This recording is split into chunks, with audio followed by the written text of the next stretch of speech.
It is October 7th. Today, we're going to talk about 3 presidents of the Reconstruction era. And technically, there's only 2. But that third one I'm going to lump in there because we probably should talk about that third one just in case. His name's Rutherford B Hayes, and he's kind of important. So let's get at it today with President number 1. And that is Andrew Johnson. Andrew Johnson was the president preceding, or right after, Abraham Lincoln. So he's the 17th president.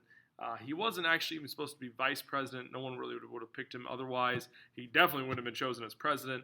But here's the reason why he was chosen as vice president under Lincoln. Lincoln was trying to establish that he was reaching out to southern states.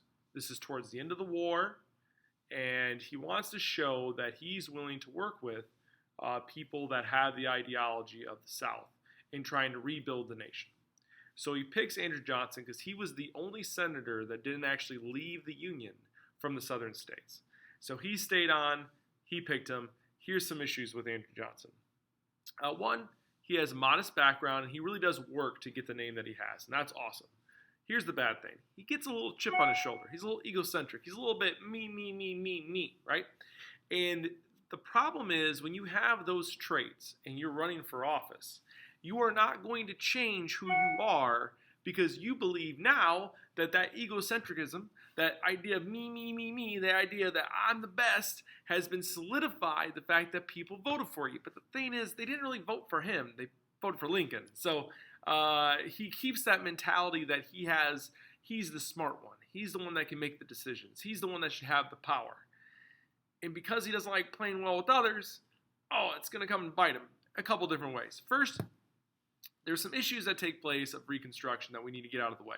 One, the southern states had to accept the 13th Amendment in order to actually be reunified with the Union. Okay? There's some other issues that take place. We're going to talk about this later in class, but black codes started being issued in the South, which are basically ways of restraining the freedoms of the newly freed slaves. And also sharecropping is put in the South, which is an institution that prevents slaves from really leaving the plantations or the farms that they're working on. And we'll get into that more specifically in class. Here's what Johnson is known for: the veto. Veto is a check, okay?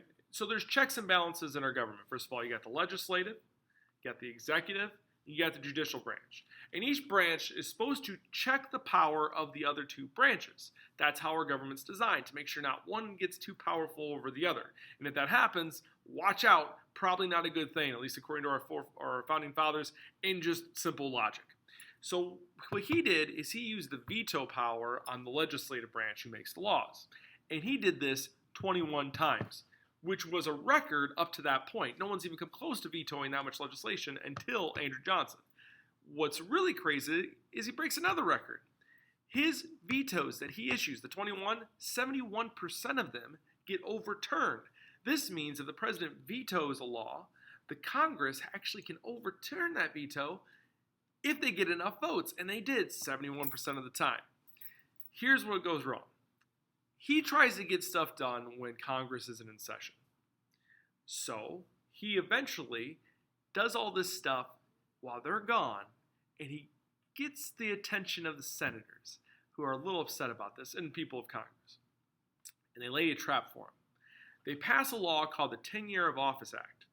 It basically states that the president cannot fire cabinet members without the Senate's approval. The reason why they're doing this is because they think Johnson is going to fire somebody without their approval. And he does, which leads to his impeachment. I'm going to go more into his impeachment later in class, but his impeachment, then he goes to trial in the Senate, and the Senate does not convict him. He misses conviction, in other words, getting kicked out of office, by 1 vote. Then Andrew Johnson is kind of the president that doesn't get much done after this point. Not really anything's passed after his impeachment. Nothing of note. Nothing really gets accomplished after his impeachment and then his subsequent trial. He also establishes a weaker president. On my board, you'll see a section where it says weak presidents. This is where the weak presidents begin with Andrew Johnson. he sets up a scenario where the House and the Senate become the powerhouse. They become actually the entity, the organization in D.C. that controls most of the federal government. That's because Andrew Johnson starts this weakening of the presidency. Andrew Johnson, veto master, gets impeached, first one to be impeached, but not the only one. We'll talk about all of them in class later. And he weakens the presidency for presidents to come. Ulysses S. Grant, the second president of the Reconstruction era that we're going to talk about. Now remember, there's really only two presidents because the third one is going to end Reconstruction, but we're going to include him on the list. Let's talk about Grant. First things first, short guy. Matter of fact, during the inauguration, he actually had to stand on a couch so everybody could see him during like an hour of the inauguration. He was also a guy that loved speed and cigars, not like speed the drug, like going fast. Come on, get your head out the gutter. So he enjoyed going fast. He actually was one of the first presidents, actually I think the only president that got a speeding ticket, but he got a speeding ticket by riding his horse too fast in town. And he smoked cigars like he was a chimney. The man knew how to put away a cigar. Okay, let's talk about his presidency. First things first, when he became president, he oversaw the end construction of the Transcontinental Railroad. This is super important because the Transcontinental Railroad links east to west. It brings business from the east all the way to the west and vice versa. This is going to open up the country and connect it together. The next thing that he dealt with that was the pinnacle, the most important thing of his presidency was just how bad it was in the South after the Civil War. It was physically destroyed because of the war, but it was internally destroyed too because you have the freedom of the African Americans that were slaves, and you have this uprising of this new group called the KKK. Generally speaking, just white supremacists and racism that's rampant in the South.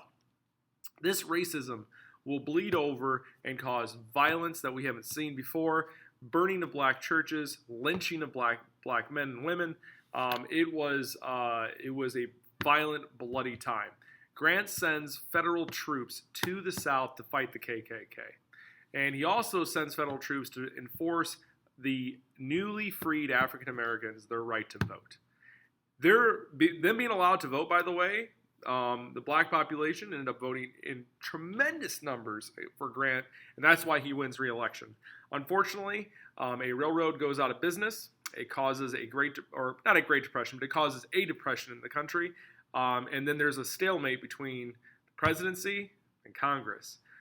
They don't work with each other after this depression hits, and he spends the rest of his presidency really not doing a whole lot because Congress isn't going to work with him, and he's not going to work with Congress. So eventually, he goes bye-bye, but what he dealt with the most, trying to rebuild a nation that was bleeding on the inside. We had a significant amount of racism and violent actions taking place against the freed African Americans that were once slaves. And honestly, he tried his best to send troops down there to help it out. But as you will see with the next president, this all ends when Rutherford B Hayes just goes, we're done with Reconstruction. Let's talk about Rutherford B Hayes. The last president that we're going to talk about during Reconstruction is the man that ended it. Rutherford B Hayes. He was called Rutherford B Hayes for a bunch of different reasons, but let's talk about his election. You might get a little idea why he might be getting that label. So Rutherford B Hayes wins the election, but he does not win the popular vote, something we'll talk about in class a little bit more when you're here. But winning the popular vote does not win the presidency. We've seen this happen for a few times in our presidential history. In other words, more people can vote for the other person, but it doesn't matter when it comes to electoral points. Now, here's why his is particularly interesting to look at. The states that were contested, in other words, the states that were up in question on which candidate won, him or Tilden, that was his opponent, were in the South, okay? South is in Reconstruction.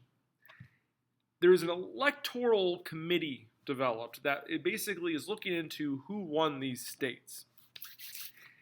And Hayes gets all 3 states. Now, you're like, okay, what's the big deal? But just no, here's why it's a big deal. He wins the presidency based on one electoral vote. He loses the popular vote. More people voted for the other guy. But he wins the presidency by one electoral vote, which means if just one of those presidents or one of those states would have went for Tilden, his opponent, Rutherford B Hayes would never be president. But he did. And here's the interesting part. He becomes president, and one of the first actions he takes is he removes federal troops from the South. Why were the federal troops there? Basically to prevent organizations like the KKK from running amok and basically ruining the lives of the freed African Americans there. They were there to make sure that African Americans can vote without, the threat of death or physical punishment. They were there to make sure that their churches weren't going to be burnt down. And Rutherford B Hayes took those troops and removed them from the South, ending Reconstruction. This is why it's interesting. These southern states in question, the people running it benefited by him getting the troops out of their states. So the fact that he won these 3 states is a little interesting in the time scale, because him removing the troops was basically like, I got you back. Rutherford B Hayes, really after this, after he ends Reconstruction and doesn't help out the poor groups that are basically being threatened, physically harmed, lynched, churches burned, he's not helping them anymore or finding food or education for these groups anymore. He doesn't do anything. His presidency is basically unremarkable. He does start the Easter egg roll competition in the White House, so that's something for Easter eggs, I guess. Rutherford B Hayes, I apologize. All right, that's the 3 presidents you need to know for the Reconstruction era.